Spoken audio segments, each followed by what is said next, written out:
properties. So with that being said, I think we're ready to go. Hi, everyone. You're probably sick of me if anyone's been on earlier calls because I've been on a few webinars now. But I'm Charlene Perfida, Director of Marketing at HSMAI Asia Pacific. Yes, it is a tongue twister, but you know. So well done and congratulations by registering to HSMAI ROC at Home Live, a day dedicated to revenue recovery. You now have access to over 40 sessions with almost 70 industry experts, providing you with the tools to face the next challenge of 2020. And boy, what a challenge it has already been. Hasn't it? Anyway, it's exciting times. Next phase. So before I introduce you to our speaker and moderator, just a few housekeeping notes. So this session will be basically run by Matthias and he will talk. And if you do have any questions and answers, you can use the Q&A button at the bottom of the screen. Fill the box up, we'll monitor that, and at the end of the session, we'll have a Q&A session opened up. So again, rest assured, if you miss any of today's sessions, because there's a lot there, we are recording all these sessions and they will be available around about the 19th of June for you to have access to and watch back. So one other thing I want to do is I just want to say thank you to our HSMAI global partners for all their support. Our global partners are Sendon, Rate Game, Cvent, Ideas, Forward Keys and Tourism Accommodation Australia. So a big thank you to them. So that's enough from me because I know I can ramble on. So we have Professor Detlev Remy with us and he will be moderating today's session. And it will be about fundamental commercial basics and actions to focus on ahead of a recovery.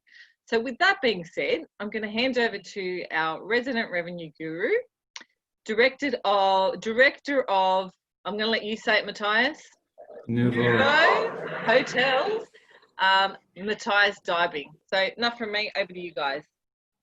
Thank you. Thank you. Detlev, do you want to introduce yourself or you're right? Just a few words. Great pleasure to attend today. I'm a professor in revenue management here in Singapore at SIT. And great pleasure to welcome Matthias Dybing, Director Nuvho Hotels, and about fundamental commercial basics. Let's listen to this and then we have a Q&A. Well, I hope I'll make it worthwhile, but look, I'm the director of Nuvho Hotels and we essentially operate a service and a management company. We've got also another tech company on top of that, but Nuvho is our primary business and a new initiative, the Hotel Collective, which is going to be a cooperative of independent hotels. As I say, we operate with around 30 clients, so 30 properties around Australia. And I sort of thought of this and what sort of session we will put together. And what was quite interesting when we started thinking about a recovery was probably about 2 months ago. We knew that the pandemic historically was temporary, and therefore for us it was more about doing our housekeeping. And somebody put it rightly in saying that on a farm, when the going gets tough, you fix the fence.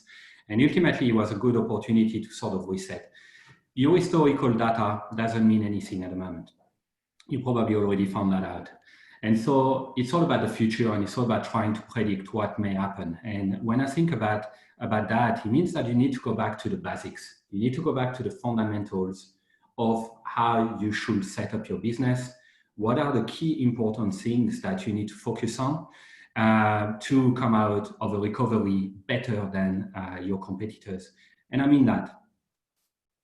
A lot of you hoteliers have lost their mates ultimately. A lot of them didn't come back after the crisis hit, so they're staying at home at the moment without a job. The reality of it is that at the moment, if you stay and you still have a job, your hotel is losing money. And your owner is bankrolling your payroll. Otherwise, they're getting subsidies from the government, and those ones will end in a few months And then I believe this is when really we're going to find out which one are the toughest without any help from the government. And therefore, I'm looking at it on the basis that we need to put certain things in place to be able to compete and gain more than a fair share on a daily basis. So let me start with the motto that we adopted when we started with starting to look at this, and we wanted to cut the crap ultimately. I mean, I'm going to speak very honestly about these things because I lived it and you lived it for the last 3 months. Ultimately, we looked at what we needed to do. The demand that you normally capture or that we normally captured was not reflective of the total market demand. So if you need to pick up more than your fair share, you need to start looking at what you're normally capturing, you're not normally capturing. So if you're a corporate hotel or you think you're a corporate hotel, you need to capture more leisure. You need to stimulate every segment. We started looking and we looked at the fundamental basics. Focus on survival. Don't care about what the competition is doing at this particular point in time. Don't try to copy them. Do your own thing. I tend to use the custard analogy. It's a very simple analogy. Okay, if you look at MasterChef, everybody looks at it at the moment. You can give the same 5 ingredients to 10 people and you will come up with a very good custard, 2 of them. Maybe you'll have okay custard, maybe 5 or 7 of them, and then you'll have 2 very bad ones. Okay, you don't want to be those ones. But ultimately, with custard, you can do ice cream, tarts, you can do eclairs, you can do quite a lot with a good custard. But if the custard is bad, everything else you do with it is bad. So you need to go back to the basics, and I mean that. You need to go back to fundamentals. There's no place for dreamers and unrealistic fools at this time. Okay, if you think that you can charge more than your competitors and, you know, keep your rates up, that's not the case. You've got more supply than demand, and then in those particular instances, there's market pressure, and that means that the rates will go down. It's simple economics. So you need to capture more than your fair share. If you got 20% occupancy, that's not enough to be profitable. Profitability from a EBITDA level, which is after you take depreciation, etc. out, is around 50 to 60% occupancy. So if you operate at any lower than that, your owner is not profitable. Your owner is losing money. Our responsibility at Nuvho is to make money to our hotels and to our owners and deliver a return. So that's what is our responsibility. So we need to pick up more than a fair share so they can keep their hotel open, they can still keep their staff employed, and they can minimize losses, which are going to be the case for a few months. Then a very simple thing, I love fishing. A fisherman with the bigger net and the better bait is more likely to catch fishes. So that's simple. The fundamentals. Revenue minus cost equals profits. I want profits, I don't want loss. And that is only if you can capture revenue. Demand versus supply as a pricing equilibrium. So the higher the supply, the lower the demand, the lower the price. Simple as that. The wider the distribution net, the more chance you are to be visible. So the more distributors, partners, and other of your relation you've got and you can be displayed on, offline, online, the better it is for your exposure.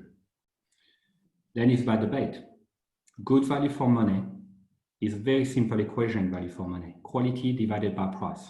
If you give me a good quality at a good price, I got good value. The opposite is true. If you give me a bad product with a higher price, I feel ripped off. If you got a good value, that's more chance to capture demand and convert. Guess what happens on the OTA? If you convert more, you're more likely to get a higher listing. That higher listing equals more sales because you're more visible. So with that, let's try to put it in a rationale. When we started to think about that, we are our basic, our fundamental, what we needed to focus on. There are market forces. If you are not Luke Skywalker or Yoda and you can't control the force, supply and demand economics are going to tell you that pricing will go down. I don't care where you are. Pricing will go down in such market whereby there is more supply than demand. So you've got a choice. Keep your heads up. You can follow the market or you can do your own thing.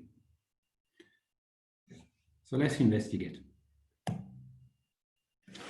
We chose at Nuvho to compete. And we use very simple theories, game theories. There's winners, there's losers. More specifically, the prisoner's dilemma. If you don't know about it, read about it. But essentially, if you cooperate and if you follow the market, you're going to get your fair share.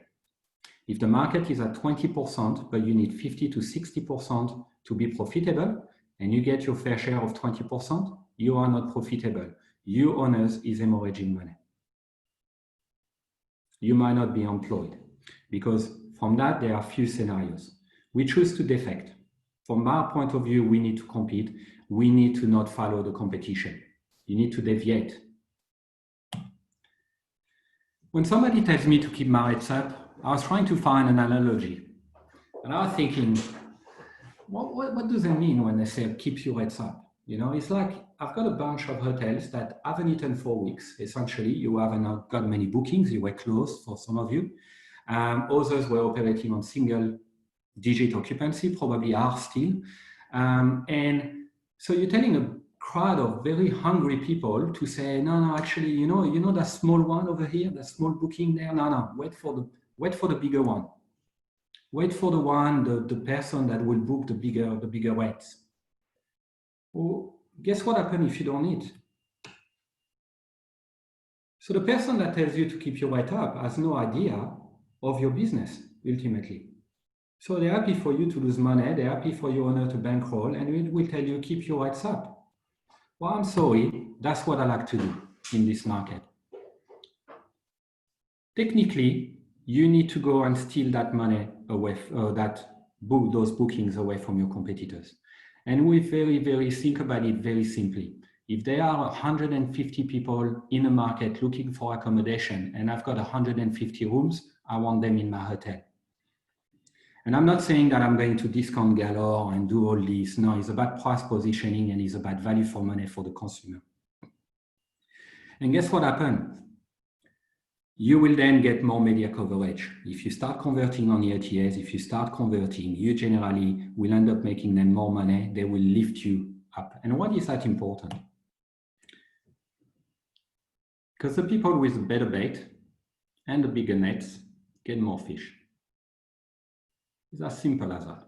So if you cut the crap, you actually bring it back to very simple fundamentals. You need to compete. So your market will be different. But if you're a fisherman, you need to navigate the sea. You need to know where the fishes are. You need a bigger net and you need a better bait. That's what good fishermen do. And they come back with a lot of fishes, the one on the right. So I'm going to give you an example of what we looked at when we actually started thinking about this. And navigate your market, we didn't look at what our hotels were capturing. We looked at what the demand in Australia or in each of the market was using the visitor stats of that destination. So most of our clients that thought that they were corporate hotels realized that they were not. Because the demand in most markets around the world, in Australia and around the world, is mostly leisure driven. And when you think about it, you've got only 3 days when corporates tend to come, mostly. Tuesday, Wednesday, Thursday. That's 3 days out of 7. And they don't come during 4 months of the year when there's school holidays. So technically, 75% of the time, 70 to 75% of the time, you're playing with unqualified demand. Now, the person that tells me to keep my rates up for the future, they're only talking about 25% of my business when those guys, it would be hard to give them a rate increase next year if I decrease my rate today. I choose at the moment to focus on the 75% because that's mass market for me and I need to drive business for my owners not to lose money. So I'm not short-sighted. I'm considering the business, I'm considering corporate accounts, I'm considering everything. But at the moment, there's no point for me considering this if I'm not open tomorrow. I need to stay alive. And I think that a lot of people can relate to that because there's a lot of layoffs and a lot of hotel closing at the moment, particularly after the government is going to stop subsidizing our businesses. So when you start looking at those stats, those graphs turns into values. And you can start evaluating based on domestic, international. International are wiped off, okay? But the good thing in Australia, if I look at my market, for example, is that there's as much outbound departures as there are inbound arrivals. So technically, Australians cannot go internationally. They cannot travel internationally. So they're most likely going to convert into domestic leisure. And that's good for weekends. There will be a higher demand short to mid-term in weekends and on holidays because domestic leisure will increase. Outbound departure travel will transfer to be domestic. But equally, midweek, this is where the trouble starts. Because like your business, every business on the planet will start looking at the P&L a lot more closely and will try to shed cost. And that includes your corporate accounts, that includes the government because they gave all our money to us. And that includes entertainment, obviously, because now you've got a lot of entertainment companies that didn't make any money because concerts were closed, venues were closed, etc. And so this business is going to be in trouble. They all got educated over the last few months into working via Zoom. So guess what's going to happen to corporate travel? You're going to travel only if you have to. It's going to become a luxury. And when they do, the length of stay is going to reduce. So midweek in Australia, and I suspect the rest of the world, is going to be significantly impacted. And weekend and school holidays potentially will be the biggest opportunities moving forward. So what we try to focus is on 75%, and I try to focus on how they book. Where would they go to shop for their bookings? So I'm focusing on touch points, I'm focusing on visibility for searches, and I'm focusing on conversion. So I need to position my product to attract as many bookers as possible with my pricing and value proposition. That is my products, room types, rates, that can be price-driven or value-driven. So the distribution, let's have a look at the nets. Now I understand how to navigate the sea. I want to understand how I can capture more fishes. On the right-hand side, that graph shows you that most people, 73% of people that were shopped or that were questioned by Focusrite, use OTAs to shop. They like the yellow pages of hotels. Then you saw the Trivago on TV, so you start looking at, once you select your hotel, at the best price for that particular hotel, and you might search on the hotel website directly, but you might just flick between all those three different channels. But technically, my focus, particularly in Australia, and these slides will be shared, so you will have those stats as well that shows different countries around the world. Most of the times, shoppers or consumers shop on OTAs. So to me, having higher visibilities on the OTAs is ultimately very important if most of the leisure bookers, particularly, and even increasingly business bookers, are searching on OTAs.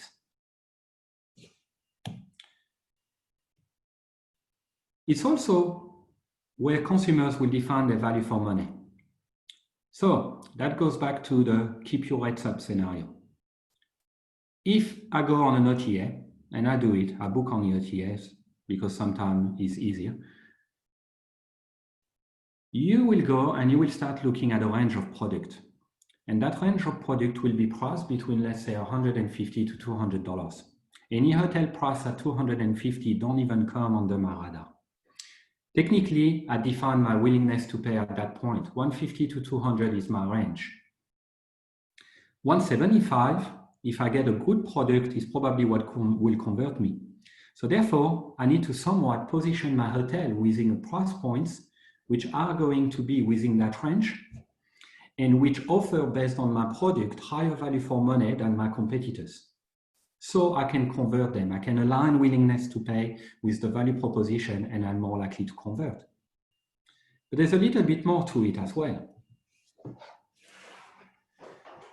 There's a little bit more to it. Because first of all, I also need to make sure that I come up in searches. The hotel that is more likely to convert, if you want to break down the algorithm for the famous ranking algorithm on the OTAs, regardless of the searches, is which hotel is more likely to convert and make us money, as in the OTA, and make commissions, is more likely to be put on top. So guess what was going to happen moving forward? When the 5-star hotels are starting to drop their rates closer to a 4-star hotel, they will be more likely to convert. They've got more facilities, they're more likely to come up with higher charges, levels. Because as I start using the filters as a consumer, and I'm more likely to tick all those boxes, my hotel and the 5-star hotel, which have more facilities, are more likely to come up. They've got a better value proposition because they've got their cost base, which is at the moment running on the skeleton, and they're probably having a similar cost base to a certain extent to a 4-star hotel at this particular moment in time. They've got more propensity to lower their rates. And therefore, they're more likely to show the value of upgrading and the value of purchasing them to a consumer. They're more likely to convert, and as that conversion go up, their listing will go up. Why? Because they provide better quality for the price. They provide better value. So 4-star, 3-star out there, you will have price-driven bookers, you will have others, but you will need to somewhat reposition or find what is your competitive advantage with regards to your product versus other competitors. Because at the moment, most of the markets that I've been looking at over the next 3-6 months are going to be lucky if they run at above 50%. Yet you need 60% to be profitable and positive EBITDA on the rates that are going to be within those markets. And whilst you're looking at your competitors and what you're looking at demand, the booker is looking at value, and they're going to find that value. They're going to shop around. And if you keep your rate up, or if you follow the market, you're going to get whatever you get. I choose to deviate from that.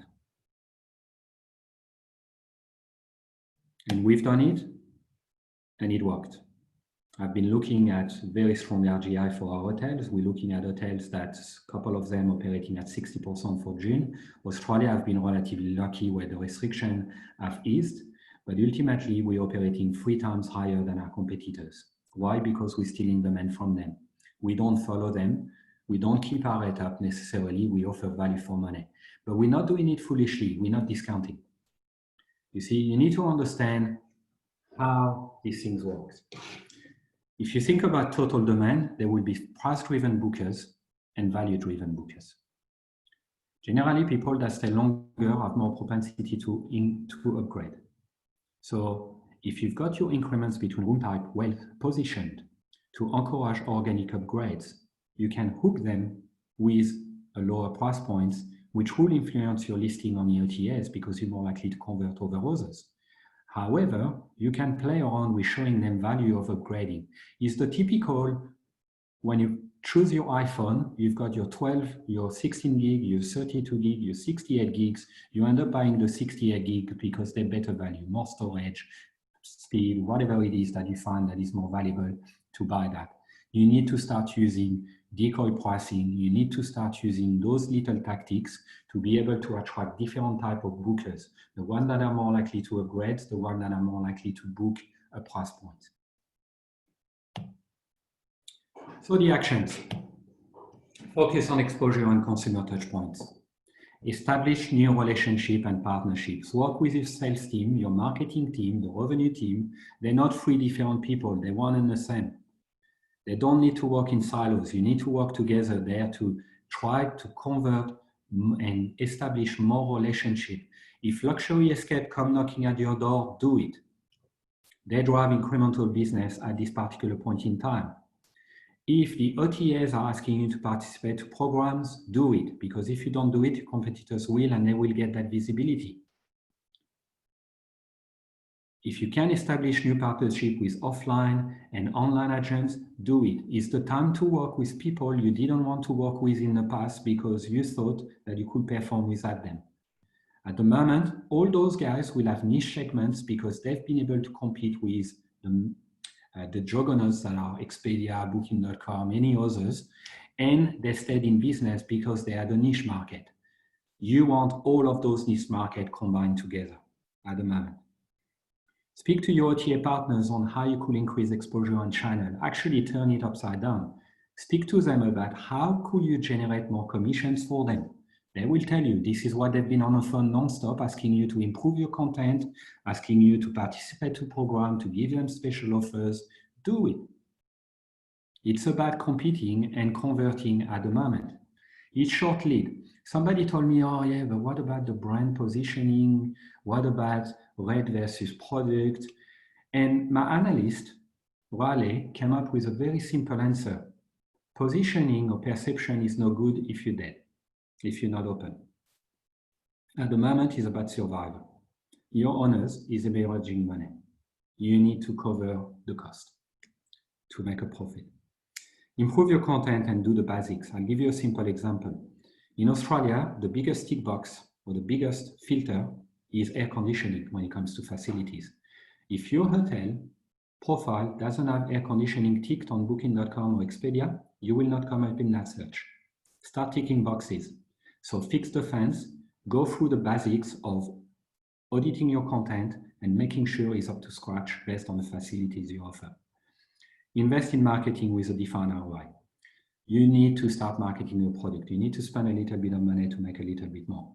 And so start looking at small cost, high engagement potential marketing opportunities. This is why I was mentioning luxury escape, OTAs. Yes, you pay as you go, but you pay as you get a booking. Focus on value for money and create appropriate offer for many target markets. I can't stress it enough. Length of stay offers is not to drive length of stay. It's merely you offering the right price point for that particular search. It's as simple as that. You're not going to change somebody that wants to stay 2 nights to stay 3 nights because you give them a discount. That's not going to happen. But what you can do is you can position your hotel with 2 nights, 3 nights, 5 nights offers that are better than what your competitors will charge for that particular length of search. And you want to come up in that search. And if you're more likely to convert on that search, you will be higher up the listing. Attract price-driven bookers and value-add bookers, but make sure that you upsell them. So what it is that they can be attracted by the 129 price point that you offer, but you could have also other offers that will encourage them to upgrade. So if normally you sell a suite for 180 and nobody used to buy it because they didn't see the value of buying it and you used to upgrade most people for free, well, what about changing the price point to $70 and then you go from 129 for that guest and they say, oh, for an extra 70, I can get a suite, $199. You're probably still sitting better than some of your competitors. You're more likely to convert a guest that was going to spend 129 to 199. Cost of cleaning that room, probably about the same, maybe an extra $10. So you made an extra $60 profit. Well done. Offer specific offers for corporates, governments, and entertainment. And make it temporary. Give them a validity date. Just say, look, we understand that you're struggling. We are struggling as well. We want to look after you. You've been looking after us. Go to your corporate account and provide them with a special rate that would encourage them to continue booking you. Because I can tell you what, most of your competitors will be after the same business. And your corporates may not be yours in a 2 to 3 months time if they find better value for money with your competitors or with 5-star hotel and others. Ditch the friction. Any non-refundable rate should not be there because nobody will book them. It's too uncertain. You've got a second wave of COVID in China at the moment, so restrictions go back in. People have been not being able to get refunds with their previous booking. Do you think that they're going to give you their money there and say, don't worry, it's non-refundable, it's okay? No, ditch the non-refundable, ditch the non-cancelable, make it as flexible as possible for them to book you. Otherwise, your competitors will. Distribute offers to all your segments, and I already mentioned that, but focus also on CNE, focus on government, focus on anything, and also just make sure that you make it temporary. Try to create new products with new segments. In other words, is that if you've got a young family with a toddler, all they want is a microwave to eat the baby bottle, potentially, and a cot. They don't need an apartment for that if a hotel was providing this and was providing a good value for money. They potentially will stay in a hotel that can provide a microwave. So just think about it. It could be that you spend into a sofa bed, $400 to make perhaps $3,000. That's a good return on investment. if you've got rooms big enough to put a sofa bed in there and then attract the family market, for example. There are absolutely no rate parity at the moment, in my view. And I'll repeat, there is no rate parity. OTAs have been struggling as much as you did. So you can expect that landscape to be very competitive moving forward. However, you have to work with them because consumers search on them.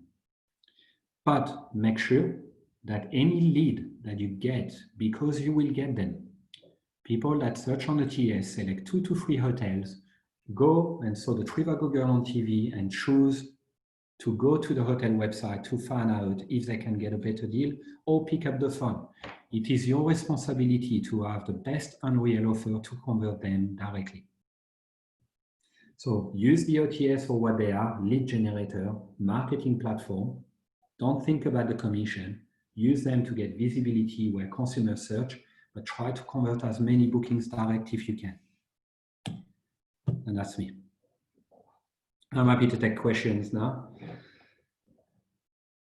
Okay, Matthias, thank you very much. Very interesting. I think we have a couple of questions, and let me start with the first one. Can you hear me? Yeah, I can hear you, definitely. Perfect.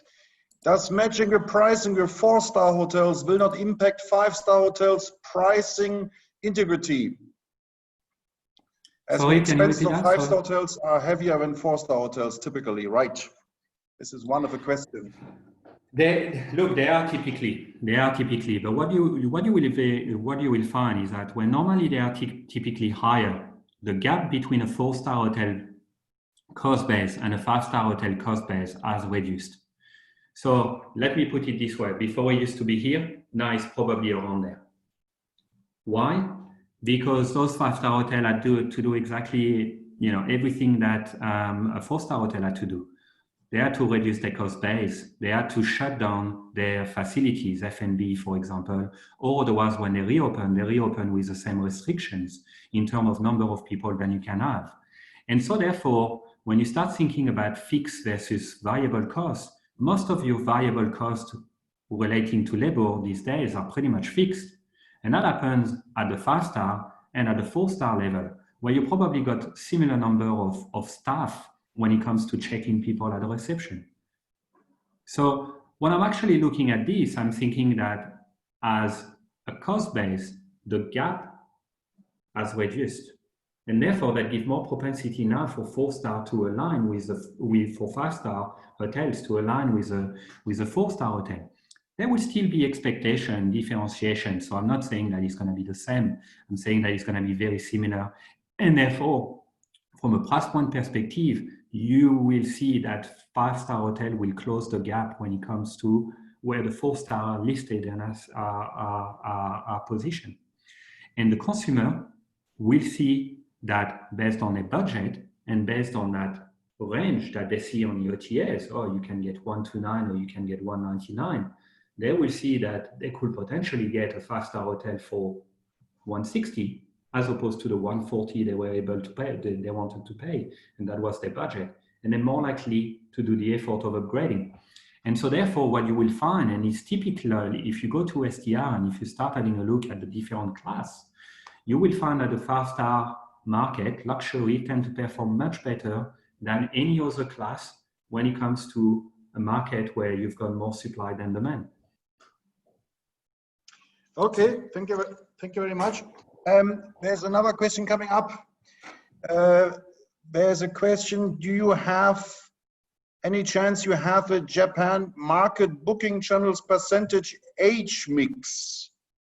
God, even I struggle with this question, but it must be. I wouldn't. But what you can do is, generally what you will find is, I tend to go back to what the market demand is. And so when you think about inbound and domestic arrival or domestic, you will have surveys that are being done generally by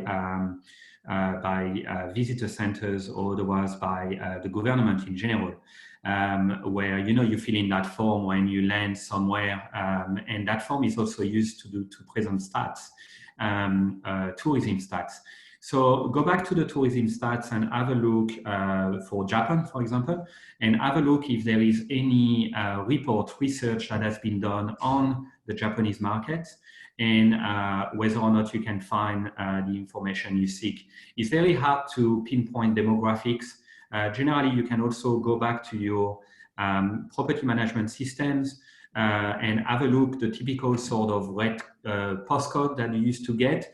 You can link that to the census data that will generally give you a range of income from those specific postcodes. And you can sort of evaluate whether or not the people that tend to stay in your hotel tend to be of a certain income brackets, for example, and of a certain age as well.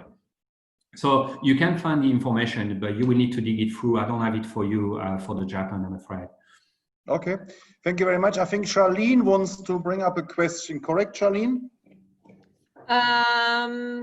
No, that's all. I think there's one other one that's come through there, Detlef. Then I would like to bring up another question. Of course, you have described the scenario very well, and the situation is severe, and we cannot operate with the same mechanism as we have done the last years, that's for sure. And it is true in a certain way, and I like the term, we have to steal market share, right? We have to gain occupancy. And as I always say, like you, once we have a guest in-house, we have every chance to optimize on them, right? But my point is still we have one comparison with previous crises, though they have never been so severe by COVID-19.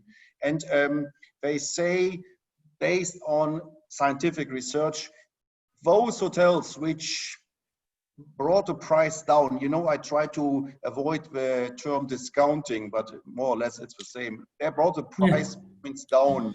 It took them much more time, up to 3 years, to go back to the pre-crisis level. So how would you argue with the audience on this? That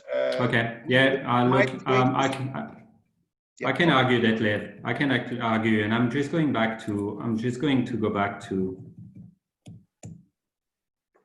this. If you think about price-sensitive segments, and you're talking about that, those hotels, I will imagine, were city-based hotels, probably focus very much on a base which is highly corporate. Okay, and I made a point earlier on. I made a point that what the demand you capture is not the same as market demand. So if you focus on business and all your marketing is focused on business, all your sales efforts are focused on business, all your rate strategy is focused on business, that's what you're going to get. To sometimes the detriment of other segments. If I look at segmentation in Australia, 21% is business.